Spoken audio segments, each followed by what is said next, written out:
Caros colegas de estudo, vamos para a segunda parte, tá, do livro Rain's Men of the West, né, que é o segundo livro do Ed Cornell.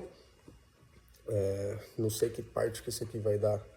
Não, acabamos na parte 20, né, do outro livro, então essa aqui vai ser a parte 22 da jornada para o Hackamore, né.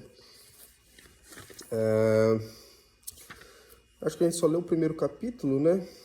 Bom, a gente não chegou a entrar no livro, né, a gente só parou a gente parou no prefácio, né. Bom, vamos começar então.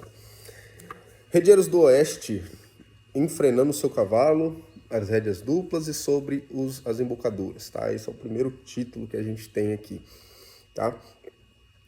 Eu não sei se ele vai falar desse processo de enfrenamento, como acontece, quando acontece, como que faz, né? Mas eu recomendo para vocês que leiam a série do Vaqueiro da Califórnia. Se eu não me engano, é a parte 4 ou 5, que ele conta como eles faziam tradicionalmente, né, a história da lua, quanto que o cavalo pedia pelo freio, todas essas coisas. Eu não sei, esse livro aqui eu nunca li, eu não sei se ele vai falar sobre isso, mas vale a pena conferir lá, né? Os dois livros, de certa forma, não sei se vocês já perceberam, como esse aqui traz um aspecto técnico, o outro traz um aspecto de contexto, né?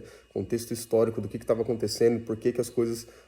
muitas vezes explica por que as coisas eram feitas desse jeito aqui que ele escreve no livro, tá? Então vamos lá. Enfrenar é a última metade do processo de treinamento do cavalo de rédea. Ele fala cavalo de rédea, né? Mas é um cavalo pronto de rédea, né? O velho sistema, o sistema antigo de usar um extra... de usar uma rédea extra junto com o freio, junto com as rédeas do freio, é o que mantém a boca do cavalo leve até ela ficar mais pronta, né? Até você conseguir melhorar ela. Essas duas rédeas que você vai ter, né? Uma atada ao boçal, né? Ao hackamore, e a outra, a rédea do freio, é a maneira que fazia os horsemen antigos, né? Os cavaleiros antigos. E isso era chamado de double rein, né? Rédea dupla. As embocaduras que eram mais amplamente utilizadas no Velho Oeste, em fazer um cavalo de boi, e um cavalo, um reined cow horse, né? Que é um cavalo de boi bom que ao mesmo tempo é um cavalo de rédea, né? Parecido com o cavalo de cow horse que a gente tem hoje. Eram os spades, o half-breed, o chileno, ou a embocadura de anel, né, que é aquela embocadura que tem um anel, o grazer, que se a gente traduzir seria um freio para se pastar, né, um freio pastador, e o bridão, tá? Eu não vou entrar muito aqui porque ele vai detalhar cada embocadura dessa daqui para frente, tá? Esses eram as embocaduras de ontem, usadas no começo das missões da Califórnia, através dos dias da Corrida do Ouro e daquela terra livre. Através dos dias, uma imensa terra e muitas companhias de gados que na virada do século e até eram usados, né, nessas grandes companhias de gado na virada do século até a desintegração dos campos da Califórnia em 1920, que é justamente, né, aquele finalzinho desse período das grandes companhias de gado da Califórnia que a gente está acompanhando lá no outro livro, né? Hoje em dia a Califórnia é um dos estados super progressistas, muito ligado à tecnologia, essa coisa mais vanguardista e tal, né? Tem até questões lá que hoje em dia estão até meio que fugindo do controle por serem muito liberais nessas coisas, mas enfim, já não tem nada a ver com a Califórnia que existia nesse tempo aqui, né? Que era uma Califórnia super tradicional e tudo mais. Mas enfim, isso não vem ao caso. Aqueles grandes outfits, né? Aqueles grandes estilo, né? Aquele grande estilo que havia ali meio que saiu de figura, mas todos as embocaduras daquela época, exceto um, ainda prevalece hoje em dia, que é o chileno beat, que é muito difícil de ver hoje em dia.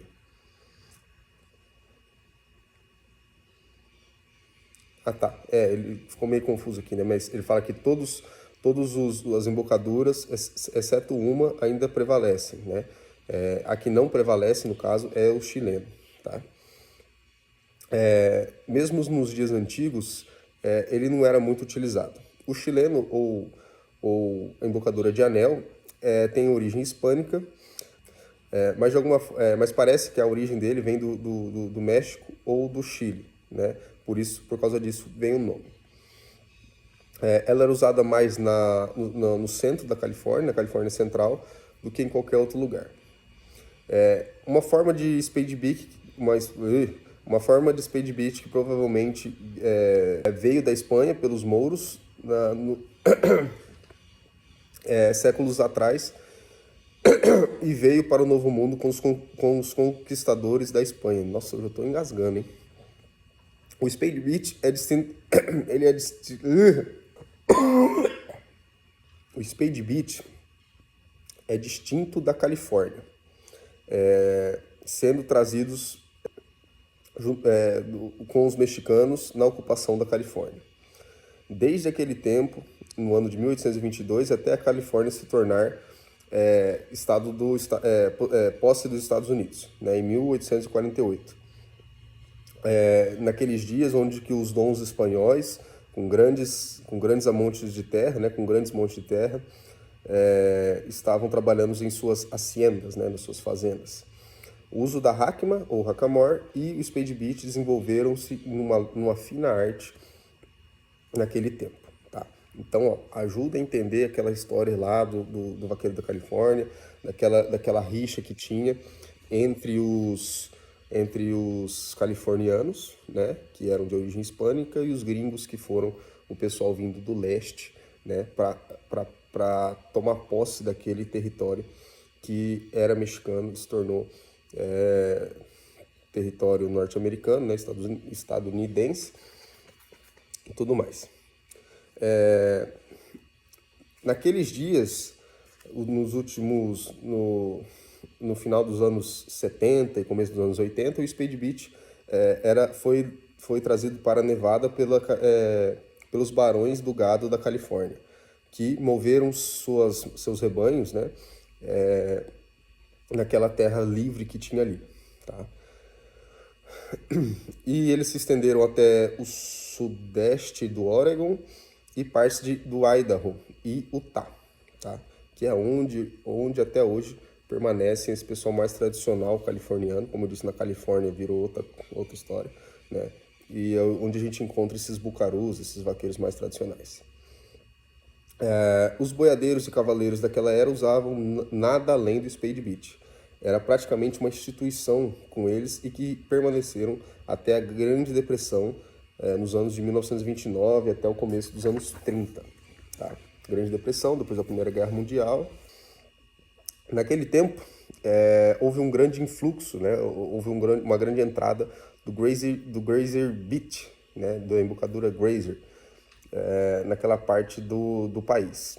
E o uso do spade beat gradualmente foi morrendo. Tá? Grazer Beat, para não ficar muito fora de contexto, é o freio normal, tá? É o água-choca, tá? É o freio militar, enfim, do jeito que você conhecia aí. Freio comumzinho, tá? Provavelmente pela falta de metal, né? Porque o spade beat ele tem toda uma confecção, eles geralmente colocam prata, às vezes até ouro na confecção dele, né? É um artigo meio de luxo. Hoje em dia, há muitos poucos homens restantes que entendem a arte de enfrenar um cavalo com spade beat. Tá? Eu acho que até um pouco dessa tradição foi se recuperando. Tá? Acho que foi uma tradição que, a impressão que eu tenho, né, que em algum momento quase morreu. E houve um resgate dessa tradição. Tá? Justamente pelas coisas boas, né, que essa tradição traz.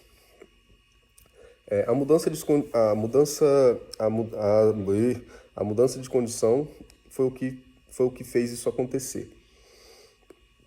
Horsemans que apenas se recusaram a tomar o tempo necessário para finalizar um cavalo com spade bit foram que causaram a primeira quebra de conhecimento, né? A primeira perda desse conhecimento. O half-breed, que não era usado muito nos primeiros dias, mas agora eles são encontrados em qualquer lugar, tá?